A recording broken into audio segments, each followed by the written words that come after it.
strategies which we think are correct for exporters and importers. So let's say you are an importer, talking in a very generic manner. What should an importer do? We are saying that they should continue hedging, and hedge ratio should not be low.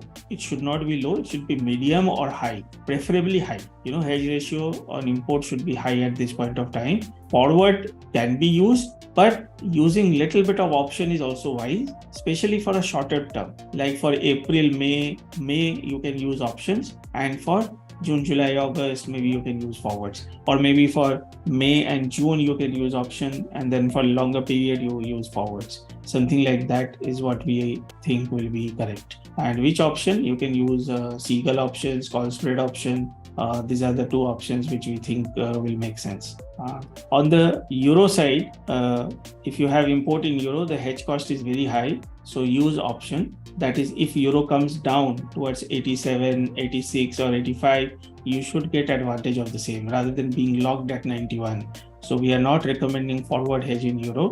We are recommending only option hedge in euro. Otherwise, you have to be very, very careful on when you hedge. Same for GBP import, but not when Indian companies have euro and GBP imports actually, apart from some capex imports. So on the GBP, same thing, use options, because if GBP comes back to 100 or below, you should not be caught at wrong levels.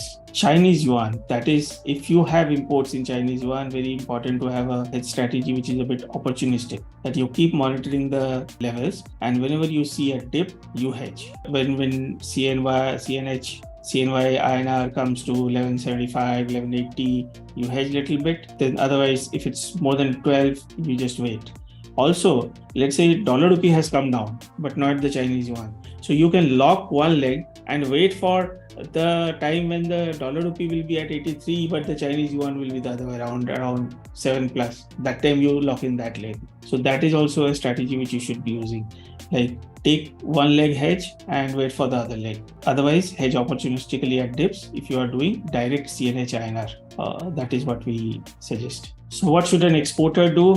On USD INR, we are saying that hedge ratio should be medium to low. Short-term hedge ratio could be medium to high, but long-term hedge ratio, keep it on the lower side, because we certainly expect you will get a better rate, and 2% premium is not too attractive to hedge too much. You can use range forward. I think this is a typo, 81.82.0 to 85. You can take kind of range forwards.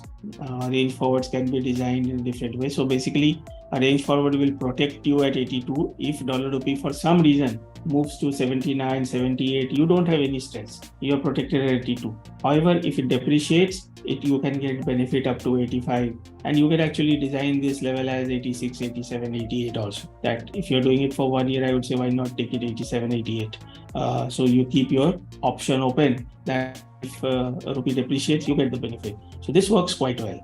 Range forward is working quite well, and you can keep utilizing your contracts against your exports, etc. The problem with dollar rupee right now is, while the trend potentially can be higher, 85, because of the risks involved, the timing is an issue. So it can be as close as 2-3 months, because if suddenly there was again, there are talks already, there are discussions around the US already banking reserves and so on. If you go into the data, you'd see that already they are starting to slowly feel the pressure again. Now, in the next 1 or 2 months, again, they might come back to an emergency funding situation, potentially. So there are these problems, but at the same time, they can be extended, the can kick down the road. So given the timing gap, we don't advise too low also a hedge ratio for exporters, because two things. One, obviously, if rupee can appreciate in the short term, it can continue to be there for maybe 2-3 months also. And exporters generally tend to lose patience and they panic and hedge more at that time. So it's better that it's a consistent strategy.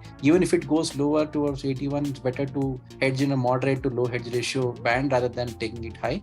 There will be opportunities in the future. And also, as Samir said, range forwards, especially for long-term hedging, they work beautifully because the potential for rupee depreciation is high. So it keep some buffer, especially because forward premium is not too high, and with the forward premium, the rate is not good enough to cover the potential rupee depreciation.